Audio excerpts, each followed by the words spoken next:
नमस्कार दोस्तों, मेरा नाम है ब्रिजेश यादव। फिर हाजिर हूँ क्राइम स्टोरी श्रृंखला के एक नए एपिसोड में।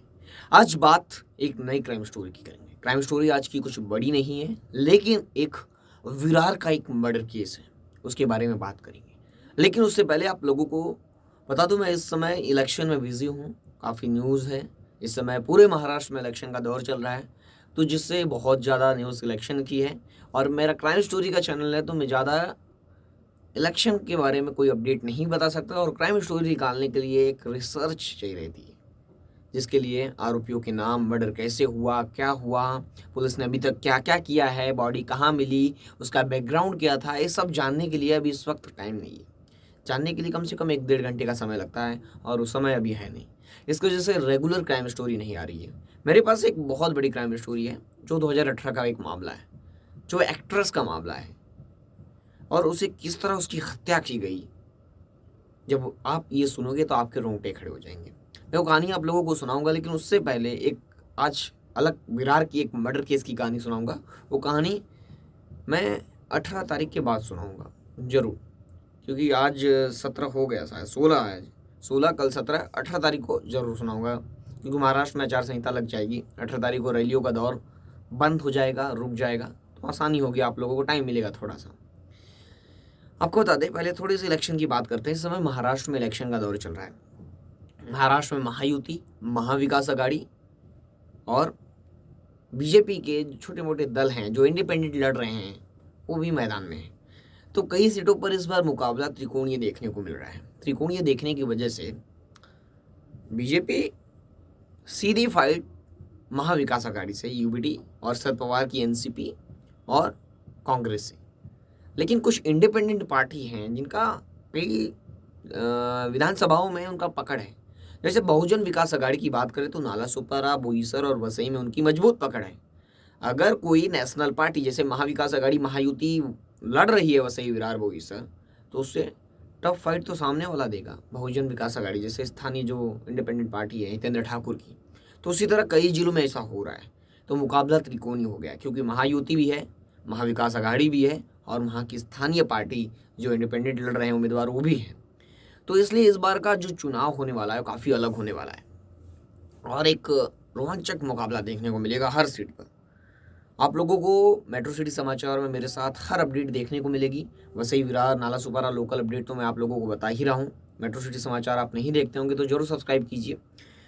पहले आज के क्राइम केस की करेंगे, जहाँ पर एक मर्डर हुआ है। विरार का फूलपाड़ा इलाका। फूलपाड़े इलाके में, जो विरार का एक इलाका है, वहाँ पर एक नगर है, विकास नगरी। विकास नगरी का रहने वाला सदाशिव काम्बली, वह, उसकी उम्र 37 साल है, और वो छोटा मोटा वहाँ पर काम कर रहा था। शमशान भूमि के पास वो काम कर रहा था। अचानक उसी समय नागेश मौर्य वहाँ से दारू पीकर आ रहा था। यानी वो शराब के अड्डे से शराब पीकर कहीं से आ रहा था। उसकी नज़र काम्बली पर पड़ी, यानी सदाशिव काम्बली पर। उसके बाद दोनों के बीच कुछ बात को लेकर बहस होने लगी। दोनों में कुछ मचपच हुआ, और काम्बली तो काम कर रहा था, और ये नागेश मौर्य शराब पी कर आया। दोनों के बीच बहस हुई। बहस इतनी बड़ी हुई कि उसने क्या किया, थप्पड़ मार दिया। काम्बली ने नागेश पे थप्पड़ मार दिया। गाली गलौज करने के बाद, थप्पड़ मारने के बाद, गुस्से में, उसके बाद दूसरे दिन धीरे धीरे किसी तरह वो दिन बीता।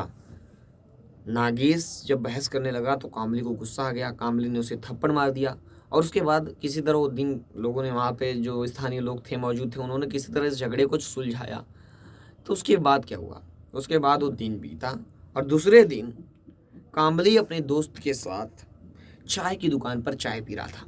यानी एक चाय की दुकान पर उन दोनों बात कर रहे थे। कामली अपने दोस्तों के साथ किसी बात को लेकर बात कर रहा था, किसी टॉपिक पर। तभी नागेश मौर्य वहाँ पर आया, और उसकी नज़र किस पर भी थी, नागेश मौर्य कुछ संदिग्ध था, यानी कुछ बड़ा करने आया था। नागेश मौर्य पीछे से आया और उसकी पीठ पर चाकू घोंप दिया। चाकू घोंपने के बाद उस जगह पर ही तड़पने लगा, और वहाँ पर मौजूद लोगों में हड़कंप मच गया कि किसी ने दिन दहाड़े आकर चाकू घोंप दिया।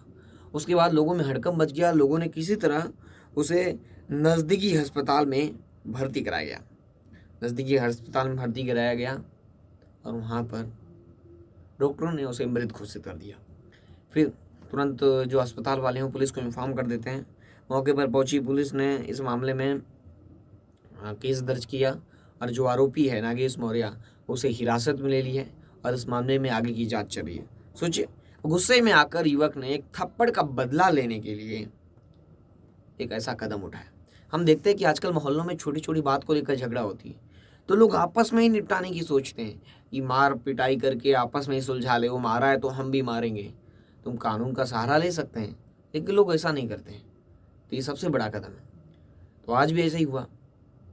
अगर शायद नागेश उस थप्पड़ का बदला लेने कानून के यहाँ जाता है, एनसी कर देता, लेकिन उसे रौस था, उससे गुस्सा था, वो चाकू लेकर गया और चाय की दुकान पर दिन दहाड़े उसे चाकू घुसा दिया। अब वो उस दुनिया में नहीं है कामली। अब इस झगड़े के पीछे किसका नुकसान हुआ? कामली इस दुनिया में रहा नहीं और नागेश अभी चला जाएगा जेल 2-3-4 सालों के लिए। अब यहाँ पर कामली के परिवार का क्या होगा? उसके बच्चे होंगे, उसके परिवार वाले होंगे, उसकी पत्नी होगी, उन पर क्या गुजर रही होगी? नागेश भी कुछ नहीं सोचा, उसका भी पीछे उसके परिवार होगा। कामली बेचारा काम करता था। तो इन झगड़ों के पीछे जो हमारा परिवार है वो घिसता है, वो पिटता है। इसलिए आप सावधानी बरतिए। हर जगह जज्बात से काम नहीं लिया जाता, कहीं कहीं दिमाग से काम लिया जाता है। गुस्से में आकर कोई बड़ा कदम नहीं उठाना चाहिए। हम अक्सर गुस्से में आकर किसी को कुछ बोल देते हैं या किसी को हम फिजिकली या मेंटली इमोशनली किसी तरह भी अब्यूज़ करने की कोशिश करते हैं, लेकिन ऐसा नहीं होना चाहिए। लोगों को अपने दिमाग पर और अपने शरीर पर नियंत्रण रखनी चाहिए। हम गुस्से में आकर, रौस में आकर किसी को कुछ भी बोल देते हैं, किसी को कहीं पे भी हाथ उठा देते हैं, तो ऐसा नहीं होना चाहिए। इसे कंट्रोल करना चाहिए, या नहीं आता है तो सीखना चाहिए, धीरे धीरे कंट्रोल हो जाएगा। लेकिन अगर अब ऐसा करते हैं तो आने वाले समय में आप फंस सकते हैं। तो शांति से दिमाग ठंडा करके आगे का कदम उठाना चाहिए। तो मैं आप लोगों को आने वाले समय में बहुत स्टोरी सुनाऊंगा। मैं स्टोरी आज भी नहीं बनाने वाला था, लेकिन टाइम नहीं है। आप लोगों को छोटा छोटा जो अपडेट आ रहे हैं विरार वसई जो मुझे पता है वो बता दिया मैंने आप लोगों को। लेकिन बड़ी क्राइम स्टोरी 18 तारीख से ज़रूर आएगी। फिर एक दिन बंद होगी 23 नवंबर को, जब महाराष्ट्र में काउंटिंग होगी। तो रेगुलर स्टोरी मैं आप लोगों को जरूर सुनाऊंगा। कमेंट करके जरूर बताइए। कमेंट नहीं आ रहा है, मैं कमेंट जरूर पढ़ रहा हूँ, इतना टाइम निकालता हूँ 1-2 मिनट कमेंट पढ़ने के लिए। तो कमेंट भी रुक गया है, व्यूज़ भी रुक गया है, इसलिए व्यूअर्स से इंटरेक्ट करने के लिए मैं आज वीडियो बना रहा हूँ। तो आप लोग हम मेरे से जुड़े रहिए, मेरे चैनल को सब्सक्राइब कर लीजिए। फिर मिलूंगा एक नई कहानी और एक नई घटना के साथ। तब तक के लिए जय हिंद।